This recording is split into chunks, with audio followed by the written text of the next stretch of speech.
প্রথম ওভারে 8 রান, দ্বিতীয় ওভারে 5 রান, 3 নম্বর ওভারের 5 বলে 6 রান দিয়ে নিয়েছেন 2 উইকেট।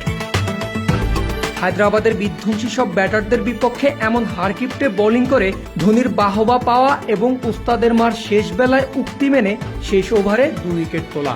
মুস্তাফিজুর রহমান যে আজ পয়সা উসুল একটা ম্যাচ উপহার দিয়েছেন চেন্নাইয়ের দর্শকদের, তা তো আর বলার অপেক্ষা রাখে না।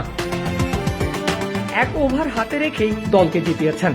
1 ম্যাচ কম খেলেও জসপ্রীত বুমরার সঙ্গে ভাগ বসিয়েছেন সর্বোচ্চ উইকেট শিকারীর তালিকায়।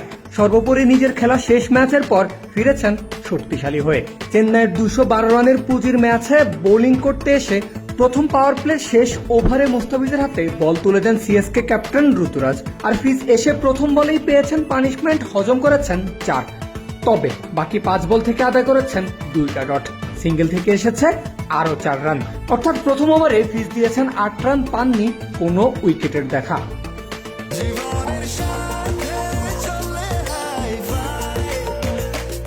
স্বাস্থ্যকর অল টাইম হানিকম, সব সময় অল টাইম হেলদি লাইফ।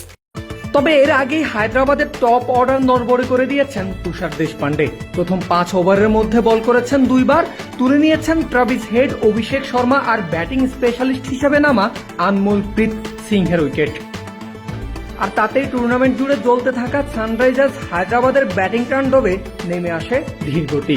আর সেই ধীরগতিতে আরো একটু বাধা হয়ে দাঁড়াতে 10ম ওভারে দ্বিতীয়বারের মতো বল হাতে তুলে নেন মুস্তাফিজুর রহমান।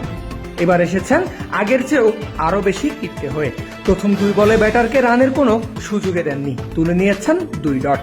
এরপর 4 বলে দিয়েছেন 5 রান। আর এমন হারকিপ্টে ওভারের জন্যই এমএস ধোনি দৌড়ে এসে হাত রেখেছেন ফিজের কাঁধে, দিয়েছেন শাবাশি।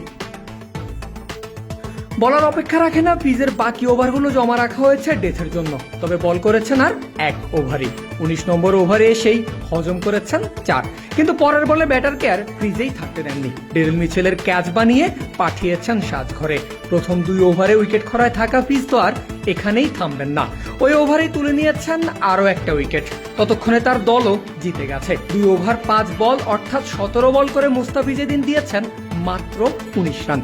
নিজের পকেটে তুলেছেন 2 উইকেট। উইকেটের সঙ্গে সঙ্গে দলকে জেতানো সেলিব্রেশন করেই মাঠ ছেড়েছেন the fees. Parvez Al Hasan, frequency.